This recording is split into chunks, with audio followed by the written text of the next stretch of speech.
कहानी की शुरुआत होती है कीगन नाम के लड़के से, जिसे पाल पोस कर उसके ग्रैंडपा और ग्रैंड माँ ने किया था। वो कीगन के बेस्ट फ्रेंड थे और नदी के पास वाले लाइट हाउस पे काम करते थे। लेकिन वो कोई आम लाइट हाउस नहीं था। हर रात ग्रैंडपा लाइट ऑन करते थे, जिससे वो दूसरी दुनिया के अंधेरे को वहाँ से दूर रख सके। एक खतरनाक शिकारी, कहा जाता है कि जिस दिन ये लाइट बंद हुई तो वो शिकारी नदी में आ जाएगा और ढूंढेगा उस चमत्कारी हिरन को, जिसके सींगों में जादुई ताकतें छुपी हुई है। उसकी सींगों से ही पानी की धारा बनती है और जिंदगी पनपती है। और अगर वो शिकारी उन जादुई सींगों को ले गया तो नदियाँ सूख जाएंगी और जीवन खतरे में आ जाएगा। खैर, अभी नदियाँ सही सलामत बह रही है और जिंदगी भी फूल फल रही है। कीगन शहर में होने वाली पार्टी में डीजे बनने वाला था, इसलिए वो बहुत खुश था। यह है कीगन की बेस्ट फ्रेंड मोया। वो दुकान से अपने फेवरेट सीडी खरीदता है और अपने ग्रैंड पेरेंट्स के पास जाता है। वो अपने ग्रैंडपा को अपना लाया हुआ म्यूजिक प्ले करके सुनाता है। उसके ग्रैंडपा डांस करने लगते हैं। वो अपने जमाने में कमाल के डांसर हुआ करते थे, पर अब उनकी उम्र हो चुकी थी और उनका शरीर अब उनका साथ नहीं देता था। वो कीगन को चमत्कारी हिरन की कहानियाँ सुनाए करते थे और कहते हैं कि उन हिरन के डांस की वजह से ही नदियाँ बहती है और ये लाइट हाउस कभी बंद नहीं होना चाहिए, नहीं तो वो शिकारी आ जाएगा।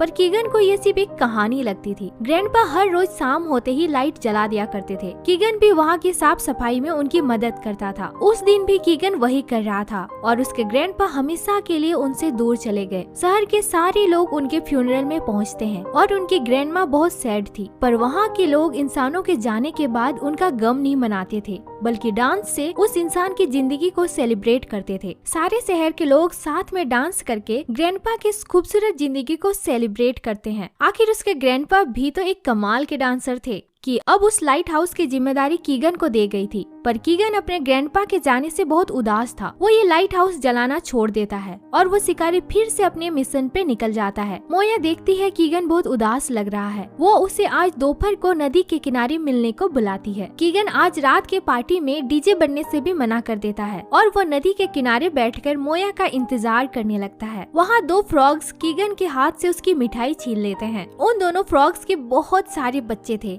पर उनका एक बच्चा उनसे बिछड़ जाता है। कीगन वहाँ एक पेड़ पर चढ़कर अपने फोन में ग्रैंडपा का डांस देखने लगता है। तभी वो देखता है तेज हवाओं की वजह से वहाँ की भेड़ें उड़ती जा रही है और एक भेड़ कीगन का हेडफोन अपने मुंह से खींच लेती है। कीगन उसके पीछे भागता है। वो उस भेड़ के ऊपर बैठ जाता है और भागते भागते वो नदी में गिरने से बचता है। वो भेड़ उसका हेडफोन चबा लेता है। तभी वहाँ मोया आती है। वो उसे ऊपर खींचती है। वो उसको कुछ दिखाना चाहती थी। वो उसे नदी के उस पार ले जा रही थी, पर नदी पार करते हुए कीगन उस नदी में गिर जाता है। मोया उसे गुड लक कहती है और वो भी उसके पीछे पीछे नदी में आने लगती है। नदी में वो बहते बहते कहीं दूर किनारे तक पहुंचते हैं। कीगन मोया से पूछता है कि चल क्या रहा है, हम कहाँ हैं और हम वापस कैसे जाएंगे। मोया डांस करते करते पानी के ऊपर चल रही थी। यह देखकर कीगन आश्चर्यचकित था कि वो ऐसा कैसे कर पा रही है। वो भी उसकी तरफ पानी पर चलने का ट्राई करता है, पर वो डूब जाता है। बैठे बैठे अब रात हो चुकी थी। मोया उसे बताती है कि यहाँ वो अपनी माँ के मरने के बाद आई थी। ये जगह मैजिकल है। कीगन अपने ग्रैंड पेरेंट्स के वीडियो मोया को दिखाता है। वो कहता है कि वो आखिरी बार अपने ग्रैंडपा को बाय नहीं बोल सका। सुबह कीगन को वहाँ के फ्रॉग्स उठाते हैं। मोया उसे उन फ्रॉग्स के बारे में बताती है और कहती है कि ये फ्रॉग उससे माफी मांग रहे हैं उसकी मिठाई चुराने के लिए, पर उन्हें अपने 50 बच्चों का पेट भी तो पालना है। पर उनका एक बच्चा मिल नहीं रहा है। वो कीगन को पेनी और बेनी नाम के दो बड़े बड़े हिरन से मिलवाती है। कीगन को लग रहा था कि वो सपना देख रहा है, पर मोया उससे कहती है कि ये सपना नहीं हकीकत है। तभी वहाँ और बहुत सारे बड़े बड़े हिरन आते हैं, जिनकी कहानियाँ उसके ग्रैंडपा सुनाए करते थे। वो सब डांस करने लगते हैं। उसे यकीन नहीं हो रहा था कि उसके ग्रैंडपा की कहानियाँ सच्ची थी। उन सब बड़े हिरन का किंग पैट्रिक नाम का एक हिरन था, जिसकी सींग बड़ी और सुनहरी थी। मोया कीगन को उससे मिलवाती है। पैट्रिक कीगन से उसके दादाजी के बारे में पूछने लगते हैं कि वो कैसे इंसान थे। कीगन उन्हें बताता है कि वो एक बहुत ही कमाल के डांसर थे और एक कमाल के लाइट हाउस कीपर भी। पैट्रिक उसे नदियों के बारे में बताता है कि यही है जो दुनिया की हर एक चीज को आपस में जोड़ती है और इनके जश्न में डांस करने से जो ऊर्जा बनती है वो वापस उन नदियों की हो जाती है। ये नदियाँ ही जीवन का आधार है। वो शिकारी भी उन बड़े हिरन की तलाश में वहाँ तक पहुँच चुका था। वो उनके रास्ते में कई तरह के ट्रैप्स लगाने लगता है ताकि वो उन्हें पकड़ सके।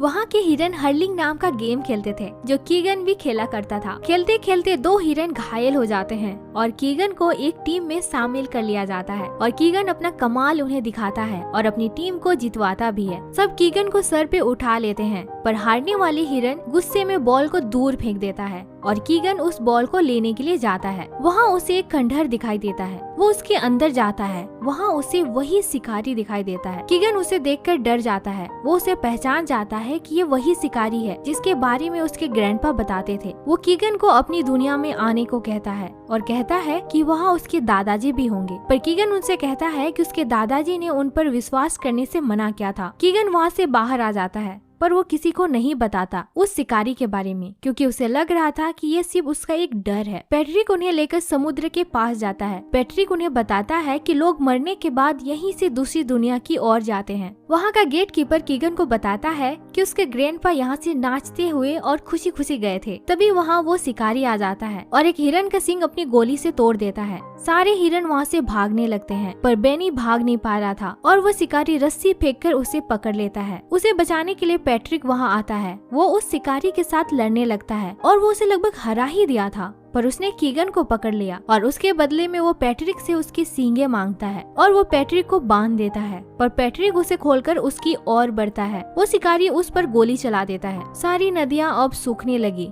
और हर तरफ अंधेरा हो गया। कीगन उठकर देखता है पैट्रिक वहाँ मरा पड़ा हुआ है और उसके सींगे भी नहीं है। वो रोने लगता है कि सब उसकी गलती की वजह से हुआ है। अगर वो लाइट हाउस जला दिया होता तो आज ये सब नहीं होता। आखिरी बार सारे हिरन पैट्रिक को श्रद्धांजलि देते हैं। कीगन समुद्र की तरफ भागता है। वहाँ पर शिकारी सींगे लेकर जाने वाला होता है। वहाँ के गेट कीपर कीगन को कहता है कि वो सींगों को पानी में गिराना होगा, जिससे नदियों में फिर से जान आ जाएगी। कीगन पत्थर मारकर उसका बंदूक नीचे गिरा देता है और उसकी लाइट भी फोड़ देता है। वहाँ की मछलियाँ भी कीगन की मदद करती है और कीगन सींगों को पानी में गिराने में कामयाब रहता है। पानी में गिरते ही पानी में पैट्रिक की तस्वीर बनती है और उसके सींगों से एक रोशनी निकलती है जिसमें वो शिकारी खत्म हो जाता है। कीगन भी पानी में गिर जाता है पर वहाँ की मछलियाँ उसे बाहर आने में मदद करती है। वहाँ उसे उन फ्रॉग्स का खोया हुआ एक बच्चा भी मिलता है जो टेडपोल से अब बेबी फ्रॉग में बदल चुका था। कीगन वापस आकर उन फ्रॉग्स को उनका बच्चा सौंप देता है। सारे फ्रॉग्स खुशी से झूमने लगते हैं। जाते जाते वो कीगन को फ्रॉग किस भी देते हैं। वहाँ की मछलियाँ कीगन को पानी के ऊपर चलने में मदद करती है। अब जाकर उसे मोया के पानी के ऊपर चलने का राज पता चलता है। अब बेनी को वहाँ का किंग बना दिया जाता है। उसके सर पे बड़े और सुनहरे सींग उग चुके थे। कीगन और मोया वहाँ से लौटकर वापस अपने शहर आ जाते हैं। मोया कीगन से कहती है कि चलो हम आज रात पार्टी पे मिलते हैं। तो कीगन कहता है कि पार्टी तो कल थी ना। तब मोया बताती है कि हम सिर्फ कुछ घंटों के लिए ही वहाँ गए थे। कहा था ना वो जगह मैजिकल है। कीगन वापस से डीजे बनने के लिए तैयार हो जाता है और वो जाकर सबसे पहले लाइट हाउस का लाइट जलाता है और वहाँ उसे ग्रैंडपा दिखाई देते हैं। कीगन आखिरी बार उनसे मिलता है। वो बहुत खुश थे और फाइनली रात की पार्टी में शहर के लोग डांस करके अपनी जिंदगी के होने का जश्न मनाते हैं। मोया काफी अच्छा डांस कर रही थी और कीगन डीजे बजाते हुए भी डांस कर रहा था और इसी तरह जिंदगी आगे बढ़ती रही और ये मूवी यहीं पर खत्म हो जाती है। अगर आपको हमारी ये वीडियो अच्छा लगा तो प्लीज हमारे चैनल को लाइक, शेयर और सब्सक्राइब जरूर करें और थैंक्स फॉर वॉचिंग। तब तक के लिए बाय।